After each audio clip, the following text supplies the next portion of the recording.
Narito na guys ang ating ginataang munggo. So creamy.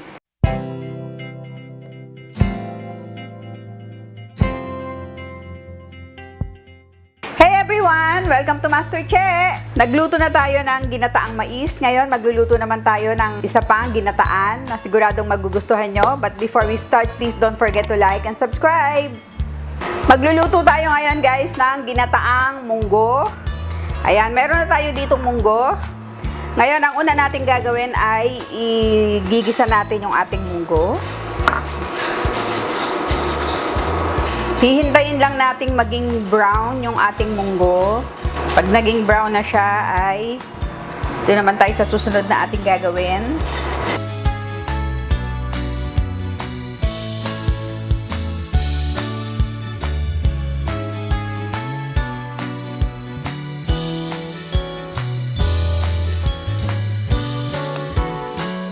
Ayan, ngayon guys, set aside muna natin yung ating munggo. So, meron na tayong kumukulo dito na pangalawang coconut milk. Ilalagay na natin ang ating munggo. Ngayon guys, iintayin lang natin munang lumambot yung ating munggo. Pag malambot na siya ng konti, saka natin ilalagay yung ating glutinous rice. Yan, papabayaan muna natin lumambot yung ating munggo. Tatakpan muna natin, babalikan natin pagka medyo malambot na yung ating munggo. A little longer than a few minutes later. Ngayon guys, balikan natin ang ating munggo. Yan. Nilagyan ko rin nga pala ng pandan yung ating sabaw para maging malasa lalo. So ayan, ngayon ilalagay na natin ang ating glutinous rice. Hinugasan ko lang to. Ngayon, ilalagay na natin dito.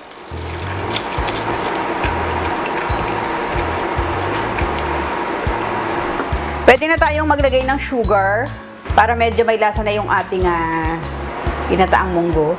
Yan, habang pinapalambot natin yung ating malagkit at ang ating munggo. Kailangan lang natin itong haluin palagi para hindi masunog yung kanyang ilalim. Yan, talagang kailangan natin ng bantayan yung ating ginataang munggo. So, lulutuin natin to ng mga 1 hour. Para talagang lumambot at maging masarap yung ating munggo. Babalikan natin pag malambot na yung ating malagkit at ang ating munggo. 1 hour later. Ayan, ngayon guys, check natin ang ating munggo. Ayan, ayan na siya. After 1 hour and 15 minutes, ayan, eto na ang ating ginataang munggo. Ngayon, maglalagay na tayo ng ating mga pampasarap. So, maglalagay tayo ng vanilla. At syempre, ang hindi mawawala ang coconut milk. Yan, haluin lang natin. Maglalagay din tayo ng evap milk para mas sumarap ang ating ginataang munggo. Yan, haluin lang natin mabuti.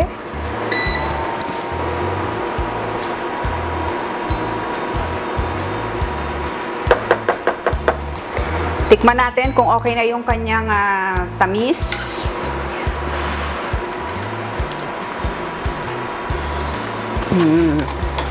Medyo matabang pa. Kailangan pa natin magdagdag ng ating sugar.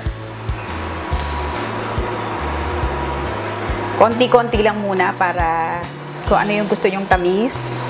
Gusto ko syempre hindi masyadong matamis para marami tayong makain. Yan, tikman natin ulit kung okay na.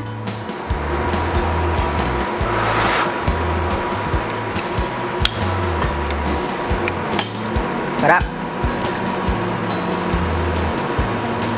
Pero magdadagdag pa tayo ng konti pang coconut milk.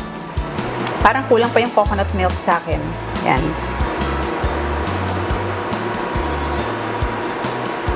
Maglalagay pala tayo guys ng pinch of salt.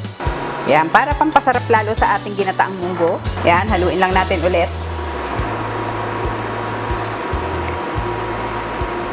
Yan, and that's it guys. Magpi-plate na tayo.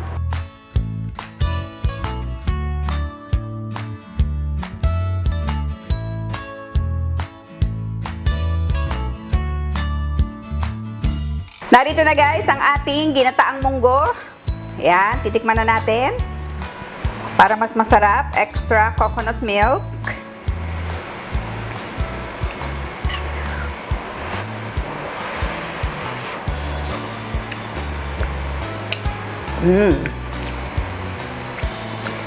So creamy and so yummy.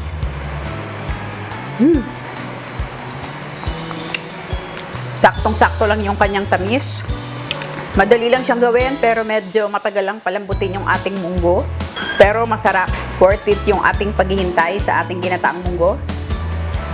Sana guys, nagustuhan ninyo ang ating ginataang munggo. Napakasarap at napakasimple. And please don't forget to like and subscribe and click the notification bell para every time may bagong video ay manonotify kayo. Thank you so much and God bless you all. Bye!